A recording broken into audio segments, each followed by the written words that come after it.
제가 좀 이렇게 문을 열어놓고 가만히 앉아있는 시간을 좀 가졌습니다.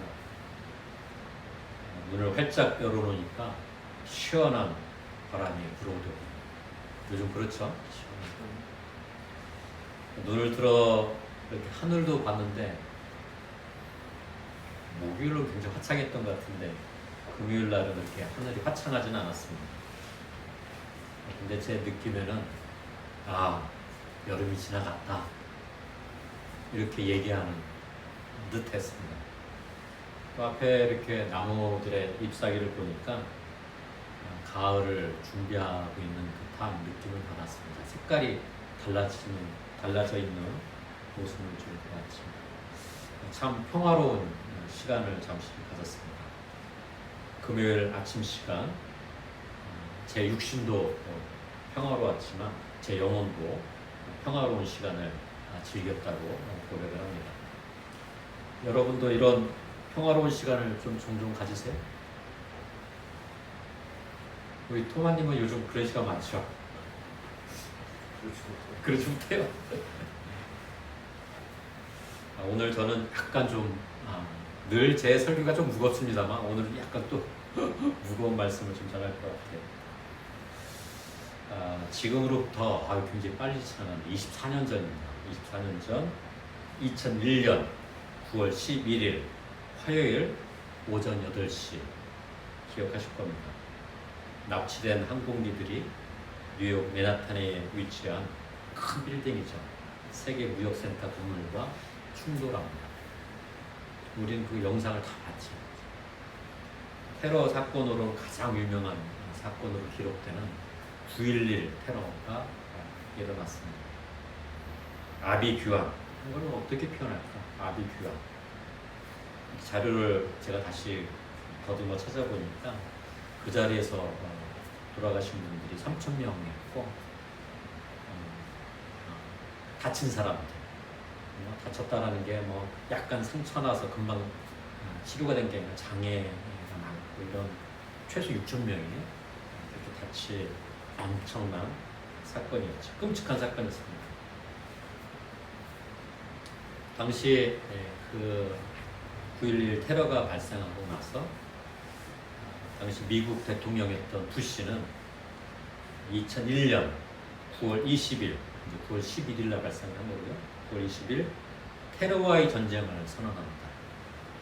그리고 9월 11일 딱 그 날짜로 계산해 1개월 뒤에 미군들은 무장을 해서 아프가니스탄을 공격을 하죠. 처음에는 비행기로 공격하고 배로 공격하고 나중에는 직접 군인들이 아프가니스탄에 들어갑니다. 그래서 이제 미국 아프가니스탄 전쟁이 일어났죠. 왜 그랬을까요? 우리가 당했는데 가만히 있을 수 없다. 억울하다. 가야지. 보복을 한 거죠. 보복하려면 뭔가 대상이 있어야 하는 거잖아요. 아프가니스탄이 그때는 탈레반 정부가 그게 이제 보복의 대상이 됐던 것이죠. 이거는 이제 전쟁의 이야기입니다만 또 그러면 미국 안에서 어떤 일이 있었느냐? 곳곳에 성조기를 달죠. 미국이 이렇게 망할 수는 없다. 이렇게 있을 수는 없다.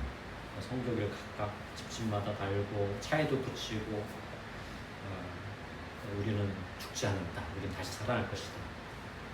결코 잊지 않겠다. Never forget 이라는 구호를 막 붙이고 합니다. 물론 한편에서는 큰 상처를 애도하고 또 붕괴돼가는 공동체성을 다시 회복하려고 하는 우리의 어떤 본연의 인간성을 이런 어려움 속에서도 회복해야 한다는 그런 흐름이 있었지만 또 한쪽에서는 뭡니까? 편견과 배제의 정서가 아주 강화됐죠. 당시에 이제 무슬림들은 히잡을 쓰고 다니잖아요. 여성들 특히. 기억을 더듬으면 알 겁니다. 머리끄댕이 잡혀있고 학교에 나오지 못하게 하고 무슬림 사원 불태워지고 무슬림뿐만 그랬겠습니까? 이 중동 사람하고 비슷한 사람들은 이제 길거리 다니는 것도 힘든 거죠. 공공장소에서 조롱과 위협을 받았고 일군 직장을 잃거나 또 학교에서 차별을 경험하게 됩니다. 물론 이런 측면만 있지 않고 앞서 잠깐 언급드린 것처럼 이럴 때일수록 우리가 서로 보듬어 안고 좀 더 우리가 왜 테러가 발생을 했는지 그 원인을 찾아야 한다. 그리고 이슬람 사람들은 누구지? 왜 그들은 그렇게 과격한 이슬람교가 나타날 수밖에 없는 그런 걸 좀 더 이해를 해야 한다 하면서 종교인들 또 시민단체를 중심으로 상호 이해, 그리고 이럴수록 우리가 인간성이 망가지면 안 된다 하면서 그걸 보듬는 작업들을 했지요. 근데 그 힘이 상당히 컸습니다. 그랬기 때문에 그나마 지금의, 물론 지금 미국도 문제가 많습니다만 그나마 미국이라는 사회가 좀 존속해 가고 있지 않나 저는 그렇게 봅니다. 요즘 세상이 어떻습니까? 24년 전 사건을 얘기를 했지만 그때나 지금이나 별반 차이가 없는 것 같아요. 메리도 그렇게 느껴요? 24년 전에 그렇지. 모르지. 이거 희한한 질문이네. 근데 참으로 혼란스럽습니다. 이런 혼란을 볼 때 우리는 어떠한 태도를 갖게 됩니까? 혼란스러울 때 세상 사람들 이렇게 얘기를 들어보면 이렇게 얘기를 합니다. 더러운 세상 빨리 망가졌으면 좋겠다. 빨리 망했으면 좋겠다. 이렇게 푸념 섞인 얘기를 하잖아요. 이게 이제 세상 사람들이 주로 이렇게 사회가 혼란스러워지고 절망 가운데 빠지게 되면 세상이 빨리 사라졌으면 좋겠다. 이렇게 푸념을 합니다. 우리 그리스도인들은 어떻게 하죠? 이럴 때 주로 성경책을 읽다가 눈에 딱 들어오는 게 심판의 날이 가까이 왔다. 이게 이제 눈에 들어오죠. 심판. 성경 속에 등장하는 예언자들은 역시 이런 혼란스러운 시기가 되면 어김없이 외친 단어가 있습니다. 그게 뭐냐면 때가 다가왔다. 심판의 날이 다가왔다. 심판을 얘기를 하죠. 오늘 구약 말씀 우리가 함께 들었습니다만 이 구약 말씀, 오늘 읽은 구약 말씀도 예언자 예레미야를 통해서 심판의 날이 가까이 왔다. 이걸 이제 예언을 하는 것이죠. 내 백성은 참으로 어리석구나. 이렇게도 나의 속을 모르다니. 미련한 자식들, 철없는 것들. 나쁜 일을 하는 데는 명석한데 좋은 일은 할 생각조차 없구나. 땅을 내려다보니 끝없이 거칠고 하늘을 쳐다보니 깜깜합니다. 산을 바라보니 사뭇 뒤흔들리고 모든 언덕은 떨고 있습니다. 아무리 돌아봐도 사람 하나 없고 하늘에 나는 새도 모두 날아갔습니다. 아무리 둘러봐도 옥토는 사막이 되었고 모든 성읍은 허물어져 야외의 노여움에 불타 모조리 사라졌습니다. 심판의 날을 예레미야는 예언을 하죠. 요즘 세상의 소식을 들어보면 예언자 예레미야 입을 통해 말씀하신 그때 심판의 때가 지금이 아닌가 하는 생각도 들곤 합니다. 세상 곳곳에 참혹한 일들이 발생하고 있고 또 인간들에 의해서 만들어진 세상이 참 밝은 빛을 향해 가야 하는데 점점 더 어둠을 향해 치닫고 있는 모습을 보게 되죠. 앞서 말씀드린 것처럼 오늘 설교에는 조금 우울하고 어두운 사례들이 좀 등장을 합니다. 우리가 비록 작은 교회지만 파주 지역에서 큰 역할을 하고 있습니다. 우리 이주 노동자들을 이렇게 돌본다. 요즘에 저는 그런 표현도 잘 안 써요. 우리가 뭔데 뭐 돌보냐. 옆에 같이 있어주고 찾아오는 사람 환대하면서 나를 환대하면서 무슨 아픔이 있는지 들으려고 하는 거지. 우리가 해결을 얼마나 해줄 수 있겠어요. 그 정도인데도 많이들 찾아오잖아요. 이 샬롬의 집을 우리가 이렇게 섬기고 있는데 샬롬의 집을 섬기고 있기 때문에 우리가 꼭 알아야 할 좀 소식들이 좀 있습니다. 네팔에 관련된 이야기를 좀 드릴까 합니다. 오늘 그 주일날 되면 제일 먼저 이렇게 샬롬의 집을 찾는 분이 계세요. 오늘도 이제 한 10시 전에 오시죠. 문을 열어드리는데 제가 어디서 왔느냐 이렇게 물어보니까 네팔에서 왔습니다. 그래서 요즘 네팔 힘들죠? 힘들어요. 가족들은 괜찮습니까? 아직까지는 괜찮습니다. 이렇게 얘기를 해요. 아직까지.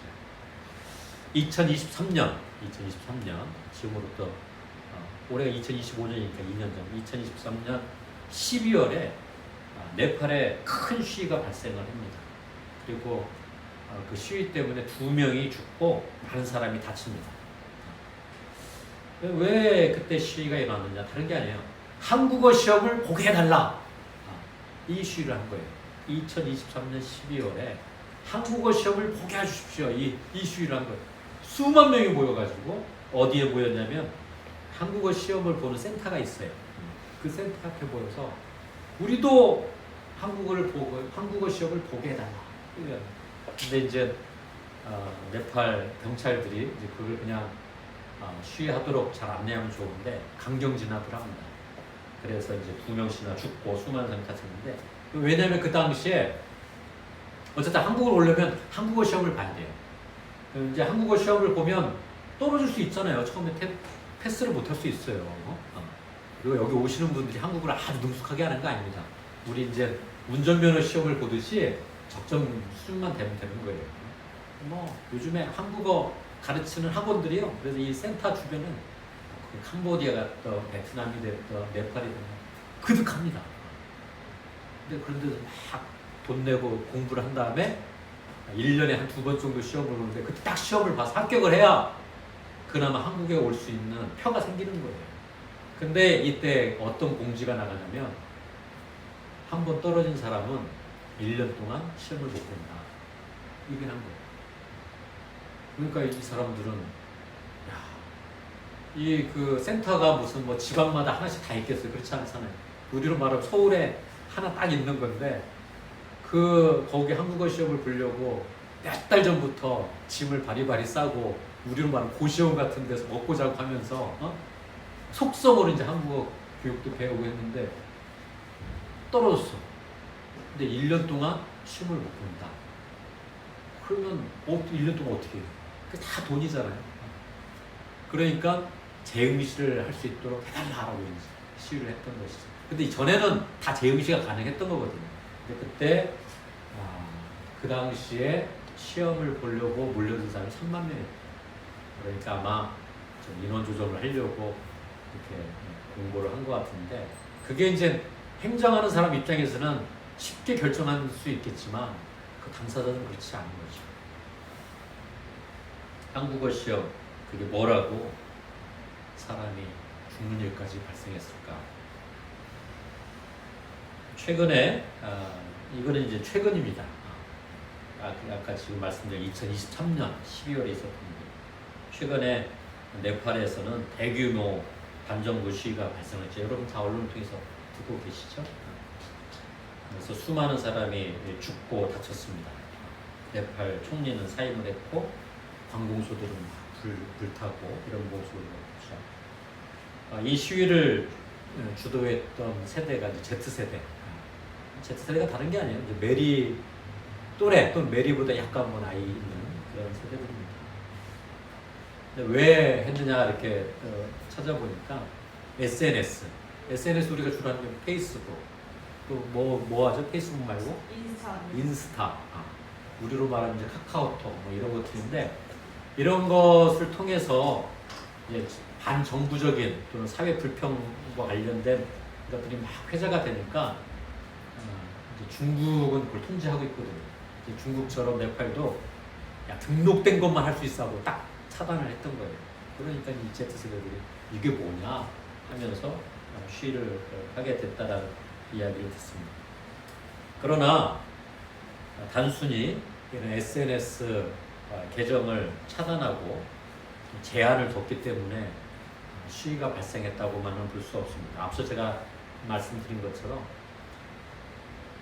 필리핀에 있을 때도 제가 경험한 건데 필리핀도 나라가 굉장히 부정부패가 심합니다. 그래서 주로 거기 지하 자원도 많고 관광지도 굉장히 많고 하는데 그걸로 다 먹고 살 수 있거든요. 용지도 많고. 그다음에 또 섬이니까 얼마나 거업하면 얼마나 좋아요. 그것을 다 다국적 기업, 부유한 사람들이 다 독식을 하고 나머지 사람들 다 어떻게 하느냐? 해외로 나가서 일을 하는 겁니다. 그래서 해외로 나가서 송금하는 시기가 있어요. 언제 송금하냐면 아이들이 학교 들어갈 때쯤 하면 해외 나가 있는 사람들이 돈을 보내는 거예요. 달러를. 그때 이 필리핀의 페소 가치가 팍 떨어집니다. 달러들이 엄청 들어오니까. 근데 이 네팔도 수많은 젊은이들이 해외 나가서 일을 해서 그게 들어와야 국가가 운영이 되는 그런 상황인 겁니다. 이주 노동자들이 네팔로 보내는 송금액이 전체 GDP의 25%를 차지합니다. 그 나라 안에서는 일자리가 없는 거예요. 태어나서 일을 갖고 나이가 돼서 결혼하고 가정을 꾸리고 아이를 키우고 부모님 모시고 이렇게 살아가는 게 인간다운 삶 아니겠어요? 그러지 못하는 거죠. 나갈 수밖에. 우리 집안 중에 두세 명은 나가야 우리가 먹고 사는 거예요. 그렇게 세상이 망가지는 거예요. 전에는 안 그랬잖아요. 전에는 안 그랬습니다. 다 거기서 조금 부족해도 먹고 살았던 것이죠. 근데 이렇게 송금을 하면 그거 가지고 국가의 어떤 경제력을 살려야 하는데 이게 또 이 가난은 할수록 그러지를 못하는 거예요. 부정부패가 심해서 다 그게 새 나가는 것이죠. 실제로 아까 이제 SNS 차단하게 되는 단이 아닙니다. 우리가 금수저, 은수저 이런 거 얘기하면 그거 똑같은 거예요. 조금 잘 사는 사람들의 자녀들은 SNS에서 올리는 내용이 다른 거죠. 그런 걸 보면 다른 젊은이들이 어떻게 보겠어요. 그래서 이제 인터뷰한 내용을 보니까 이런 인터뷰, 산디베라는 청년 인터뷰를 했는데 이제 외국 신문에 이런 모든 국민이 부패한 정부의 진절머리가 났습니다. 이번 시위는 매우 즉흥적이었지만 정부를 향한 분노는 몇 개월 동안 쌓여왔습니다. 이렇게 이제 인터뷰를 했다는 거예요. 그래서 이제 보니까 부패 지수라는 게 있어요. 국가마다 이제 뭐 이거는 국제 투명성 기구에서 이제 매년 조사를 하는데 이 부패 지수를 조사한 결과를 보니까 180개국 중에 네팔이 몇 위냐? 107위입니다. 107위.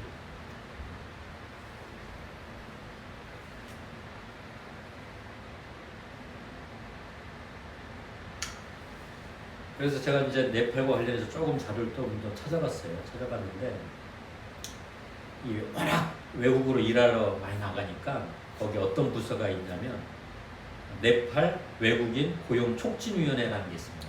FEPB라고 하는데 여기서는 도대체 몇 명의 네팔 젊은이들이 해외 나가서 일을 하느냐, 몇 명이 또 들어오느냐 이런 걸 조사를 합니다. 그러나 또 뭘 조사하냐면 죽어서 오는 네팔 이주 노동자들이 한 해 몇 명이냐 이것도 조사를 합니다. 왜 그걸 조사하기 시작했을까요? 너무 많이 죽어서 오기 때문에. 말레이시아 한 나라에 가서 일을 하는 이주 노동자들만 해도 네팔 이주 노동자 10년 동안 2,443명이 죽었다라고 했습니다. 사우디아라비아에 가서 일하는 친구들은 1,635명, 카타르에서 가서 일을 하다가 죽은 친구들은 1,195명. 한국에도 지금 네팔 노동자들이 많이 와 있어요. 살아서 돌아가야 하는데 죽어서 돌아가는 네팔 노동자들은 한국에는 2009년부터 2018년도까지 조사해서 143명. 그러니까 수많은 네팔 이주 노동자들이 해외 나가서 일을 하지만 또 그걸로 가족뿐만 아니라 나라가 살아가는 거지만 살아서 돌아오는 이주 노동자도 있지만 상당수는 죽어서 온다는 겁니다. 이건 이제 공식적인 자료, 뭐 이건 수치스러운 자료니까 가급적인 숫자를 줄일 거 아니에요, 그죠? 실제는 더 많겠죠. 네, 네팔에서 일어난 소식을 잠시 나눠드렸습니다. 앞서 말씀드린 것처럼 내가 태어난 곳에서 교육받고 또 성인이 돼서는 일자리를 찾고 내가 사랑하는 사람과 만나서 가정을 이루고 아이를 낳고 아이를 키우고 또 연로하신 부모를 봉양하고 이게 인간다운 삶일 겁니다. 왜 그러지 못하는 세상이 됐는가? 이것도 굉장히 침울한 소식을 전해드렸습니다만 또 침울한 소식을 또 말씀을 드릴게요. 우크라이나 전쟁 때문에 우크라이나에 있는 젊은이들이 또 많이 흩어졌습니다. 전 유럽 다 흩어졌고 미국에도 가고 그랬죠. 여러분들 동영상을 봤을 거예요. 버스 안에서 우크라이나 여성이 일 끝나고 집에 가는데 뭐 아무런 이유 없이 괴한으로부터 버스 안에서 흉기로 죽임을 당하죠. 근데 그게 동영상 찍힌 거야. 근데 그 주변에 그 누구도 가서 막거나 말리는 사람이 없었다는 거지. 그게 동영상 그대로 찍혀가지고 돌아다니고 있어요. 그리고 그 여성은 죽었는데 알아보니까 우크라이나에서 왔으니 뭐 번번아 일자리가 있겠어요. 한 2잡, 3잡, 4잡 뛰면서 아마 돈을 벌면 고향에 또 보냈을 거예요. 다. 그런 여성이 원일 모를 죽음을 당했죠. 미국의 한복판 버스 안에서. 세상이 어둠으로 치달을 때 예언자들 입에서는 심판의 메시지가 쏟아집니다. 세상이 거꾸로 가고 있는 상황에서 하느님의 심판을 예언할 수밖에 없죠. 제 입속에서도 이 세상 이렇게 놔둬서는 안 됩니다, 주님. 근데 이거는 우리 인간들의 마음이죠. 우리 인간들의 마음입니다. 하느님의 시선은 다르다는 것을 성경을 읽을 때마다 거듭거듭 느끼게 됩니다. 예언자들은 하느님의 시선을 바로 알고 있었기 때문에 심판을 선언하지만 심판을 선포하지만 이후에 또 등장하는 메시지가 있습니다. 하느님께서는 우리 인류를 끔찍히 사랑하시기 때문에 너희들이 돌아오면 너희들이 회개하면 너희들이 참회하면 다시 우리가 회복되리라. 이 얘기를 예언자들은 끊임없이 합니다. 오늘 복음 말씀을 보면 이 예수님도 이런 예언자 전통에 있던 인물입니다. 어디 그냥 갑자기 그냥 모든 것을 그냥 뭐 다 끼친 사람이 아기에서 태어난 게 아니라 자라면서 그런 것들 다 이렇게 습득을 하는 거죠. 오늘 복음 말씀 뭐 잘하는 성경 말씀이잖아요. 너희 가운데 누가 양 100마리를 가지고 있었는데 그 중에 한 마리를 잃었다면 어떻게 하겠느냐? 99마리는 들판에 그대로 둔 채 잃은 양을 찾아 헤매지 않겠느냐? 그러다가 찾게 되면 기뻐서 양을 어깨에 메고 집으로 돌아와 친구들과 이웃을 불러놓고 자, 같이 기뻐해 주십시오. 잃었던 양을 찾았습니다 하며 좋아할 것이다. 잘 들어두어라. 이와 같이 회개할 것이 없는 의인 99보다 죄인 한 사람이 회개하는 것을 하늘에서는 더 기뻐할 것이다. 이 말씀을 하시죠. 당시에도 수긍하기 힘든 이야기였고 지금도 마찬가지입니다. 제가 만약 양떼를 치는 목동이었더라면 한 마리가 안 보여. 그럼 99마리를 빨리 우리에 집어넣고 나중에 찾으러 가는 거죠. 거기에 돋지 않고. 그렇지 않겠습니까? 근데 예수님의 이 말씀은 99마리를 두고 잃어버린 양을 속히 찾으러 갔다는 말입니다. 속히. 하느님의 시선은 효율에 있지 않죠. 효율. 그리고 차별에 있지 않습니다. 어디 가도 인간답게 살아가는 길을 보고 계시고 또 하느님의 시선은 차별, 차이 이런 게 생기는 게 없는데 관계가 깨지기 때문에 그런 게 생기는 거잖아요. 깨진 관계를 회복하는데 하느님의 시선이 있습니다. 잃어버린 존재를 찾고 기다리시는 것이죠. 깨진 공동체를 다시 세우자 하시는 것이죠. 내가 좋아하는 사람들하고만 만나고 그들하고만 대화하고 그들하고만 나누며 살아가는 것은 하느님이 보시기에 성경이 가르쳐주는 공동체가 아닙니다. 어둠을 향해 치닫고 있는 이 시대에 우리는 어떻게 살아야 합니까? 이걸 물어야 됩니다. 주님, 우리는 어떻게 살아야 합니까? 당신의 시선대로 우리가 따라 살아야 하는데 어떻게 살아야 합니까? 이걸 우리는 심판을 얘기하고 싶은 이때 거듭거듭 이런 질문을 던지면서 주님, 우리가 어느 길로 가야 합니까? 저는 여쭈어봐야 한다고 보고 그 길을 따라야 한다고 저는 믿습니다. 오늘 이제 서신 말씀을 보니까 이제 디모데 말씀을 보겠죠. 아마 이 말씀을 주신 것도 디모데처럼 살아봐라. 디모데처럼 살아봐라. 그게 심판을 얘기하고 싶은 이때, 세상이 자꾸 어두워져가는 이때 디모데처럼 살아봐라. 이렇게 오늘 성경 말씀을 공부를 한 것 같습니다. 디모데를 찾아보니까 디모데도 뭐 이렇게 엄마는 유대인이었고 아빠는 헬라인이었어요. 이제 유추해보건데 이게 우리 지금은 혼혈합니다. 혼혈아. 근데 엄마가 유대인이었다는 거는 고향을 떠나서 먹고 살 길이 없으니까 이주노동자가 된 거죠. 땅으로 간 거고 거기서 이주노동자인 이 디모데의 엄마를 사랑하는 헬라인 누군가를 또 만난 거죠. 그죠? 우리로 말하면 선주민이 만난 거죠. 그 사이에 태어난 겁니다. 근데 아마 차별이 심했을 것 같아요. 혼혈하니까. 그죠? 근데 그런 그가 바울을 만나고 바울을 통해서 예수님을 알게 됐을 때 그의 삶이 완전히 달라지는 것이죠. 그러면서 그는 오늘 성경 말씀 이렇게 고백을 하는 겁니다. 제가 다시 한번 읽어드릴게요. 내가 맡은 일을 감당할 수 있도록 힘을 주신 우리 주 그리스도 예수께 나는 감사합니다. 주께서 나를 성실한 사람으로 인정하셔서 당신을 섬기는 직분을 나에게 맡겨주신 것입니다. 내가 전에는 그리스도를 모독하고 박해하고 학대하던 자였습니다. 그러나 그것은 내가 믿지 않을 때에 모르고 한 일이었기 때문에 하느님께서 나를 자비롭게 대해주셨습니다. 이렇게 주님께서 나에게 은총을 차고 넘치게 베푸셨고 그리스도 예수를 믿는 자들이 가지는 믿음과 사랑을 나에게 풍성하게 주셨습니다. 그리스도 예수께서 죄인들을 구원하시려고 이 세상에 오셨다는 말은 틀림없는 것이고 누구나 받아들일 만한 사실입니다. 나는 죄인들 중에서 가장 큰 죄인입니다. 그런데도 하느님께서는 이와 같은 나에게 자비를 베풀어 주셨습니다.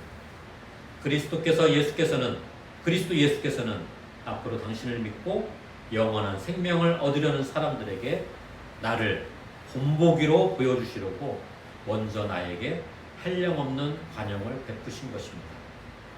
영원한 왕이시며 오직 한 분뿐이시고 눈으로 볼 수 없는 불멸의 하느님께서 영원토록 영예와 영광을 받으시기를 빕니다. 아멘. 이런 고백을 하는 디모데처럼 우리가 이 시대 분별된 존재로 살아가기를 이 시간 간절히 기도합니다. 우리의 주님이 되시는 예수님께서 우리를 하느님의 시선을 향해 살아가도록 이끌어 주시기를 또한 이 시간 간절히 기도합니다. 성부와 성자와 성령의 이름으로 말씀을 드렸습니다. 오늘의 말씀을 기억하며 잠시 침묵하겠습니다.